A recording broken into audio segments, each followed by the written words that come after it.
18 India. हमारे इस खास सेगमेंट एक्सप्लेनर में आपका बहुत स्वागत है। मैं हूं आपके साथ शिवानी पांडे। एक्सप्लेनर में हम बात करते हैं अंतर्राष्ट्रीय मुद्दों की, और आज जिक्र होगा इजरायल और हमास की जंग का। ये जंग इन दिनों आप देख रहे होंगे खबरों से थोड़ा सा दूर जरूर चली गई है, लेकिन जंग अभी खत्म नहीं हुई है। जंग अब भी चल रही है। इजरायल और हमास एक दूसरे के आमने सामने हैं, लेकिन हालात अब कुछ ठीक नहीं है। ठीक इसलिए क्योंकि हमास के लिहाज से ये जंग अब एक और खात्मे की तरफ बढ़ती जा रही है। इजरायल हावी होता जा रहा है हमास पर, और इसी वजह से हमास के जो लड़ाके हैं, उनकी जो टॉप लीडरशिप है वो डगमगाने लगी है। वहां पर सबसे ज्यादा हलचल देखने को मिल रही है। याह्या सिनवार, इस शख्स का नाम आपने बहुत बार इस जंग के दौरान सुना होगा। जब ये जंग शुरू हुई थी 7 अक्टूबर 2023 को, उस दौरान भी आपने कई दफा इसका नाम सुना होगा, जिसका जिक्र बार बार खबरों के जरिए भी किया गया, क्योंकि यही मास्टरमाइंड था इस पूरी जंग का। इजरायल पर हमले कब करने हैं, कैसे करने हैं, कितना इक्विपमेंट्स उसको चाहिए, कितनी तोपें चाहिए, और कैसे अचानक से किया जाए ताकि इजरायल दोबारा हमास पर हमला ना कर सके। ये जो पूरा मास्टर प्लान खींचा था, ये इसी शख्स की ओर से खींचा गया था, जिसका नाम था याह्या सिनवार। याह्या सिनवार ही इस पूरे गेम का मास्टरमाइंड था, और इसी वजह से इजरायल की नजरें, इजरायल की जितनी भी इंटेलिजेंस एजेंसीज थी वो उसके पीछे पड़ी हुई थी।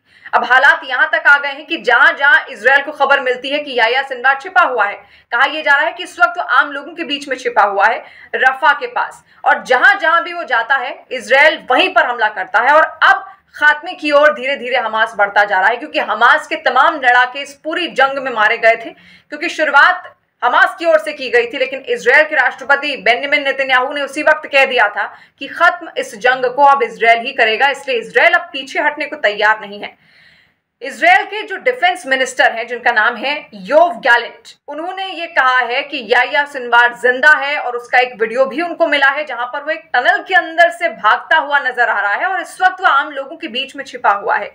तो याह्या सिनवार इस वक्त रफा बॉर्डर के आसपास कहीं आम लोगों के बीच में छिपा हुआ है। ये इंटेलिजेंस इजरायल को इस वक्त मिला है, और इसी वजह से रफा पर बहुत तेज हमले इजरायल ने शुरू कर दिए हैं। इतने तेज ये हमले किए जा रहे हैं कि अमेरिका और कई सारे यूरोपीय देश हैं, उन्होंने तक अब इजरायल को कहा है कि आप रुक जाओ, कि वहां पर इतने ज्यादा लोगों को नुकसान पहुंचा है। जो आम लोग हैं उनको सबसे ज्यादा परेशानी हो रही है, भाग रहे हैं वो वहां से, और उन्हीं का सहारा लेकर याह्या सिनवार वहां पर छिपा हुआ है, ऐसा इंटेलिजेंस कहता है इजरायल का। तो याह्या सिनवार को खोजने के तमाम तरीके यहां पर ढूंढे जा रहे हैं, और जो टॉप लीडरशिप है वो याह्या सिनवार पर भरोसा नहीं कर पा रही है हमास में। इसका एक कारण वो ये मानते हैं कि उसी की वजह से उसके तमाम जो लड़ाके हैं हमास के, वो खत्म हो गए हैं, वो मारे जा चुके हैं। जहां जहां वो जाता है वहीं वहीं पर इजरायल हमले करता है, और उसका इंटेलिजेंस भी उन तक पहुंच जाता है। इसी वजह से अब टॉप लीडरशिप याह्या सिनवार, जो इस पूरे गेम का मास्टर प्लान था, मास्टरमाइंड था, उस पर अब यकीन नहीं करना चाहते हैं। तो फूट एक तरीके से अंदर खाने हमास के अंदर ही पड़ने लगी है। हमास के तमाम लड़ाके अब तितर बितर हो चुके हैं। किस पर भरोसा किया जाए, किस पर ना किया जाए, कौन अपना है कौन पराया है, ये फैसला जो टॉप लीडरशिप है हमास की वो कर नहीं पा रही है। इसके अलावा ये भी कहा जा रहा था कि नेतन्याहू जो हैं, उनसे अमेरिका और यूरोप के देश रफा बॉर्डर पर हमले बंद करने के लिए कई बार जिक्र कर चुके हैं, क्योंकि वहां पर जितने भी सिविलियन कैंप्स हैं, वहां जो लोग हैं मौजूद, जो आम लोग हैं, वो परेशान हैं। लेकिन इस पर इजरायल ने सफाई दी कि उन्हीं सिविलियन कैंप्स में, वो जो कैंप्स, शरणार्थी कैंप्स वहां पर लगाए गए हैं, हमास के बहुत सारे लड़ाके वहां पर छिपे हुए हैं। इसी वजह से उसकी ओर से बार बार हमले किए जा रहे हैं। लेकिन इतना तो साफ है कि हमास की जो टॉप लीडरशिप है याह्या सिनवार, उस पर अब इस वक्त कोई भरोसा नहीं करना चाहता, और हमास इसी वजह से अब धीरे धीरे कमजोर होता जा रहा है, क्योंकि हमास ये मानता है कि उसी की वजह से, याह्या सिनवार की वजह से ही हमास के लड़ाके खत्म हो रहे हैं। आपका क्या कहना है इजरायल हमास जंग को लेकर? आप भी अपनी टिप्पणी हमें दे सकते हैं कमेंट सेक्शन के जरिए। और अगला कौन सा टॉपिक ऐसा है जिस पर आप चाहेंगे कि हम बात कर सकें आपके साथ, आप वो भी कमेंट सेक्शन के जरिए हमें बता सकते हैं।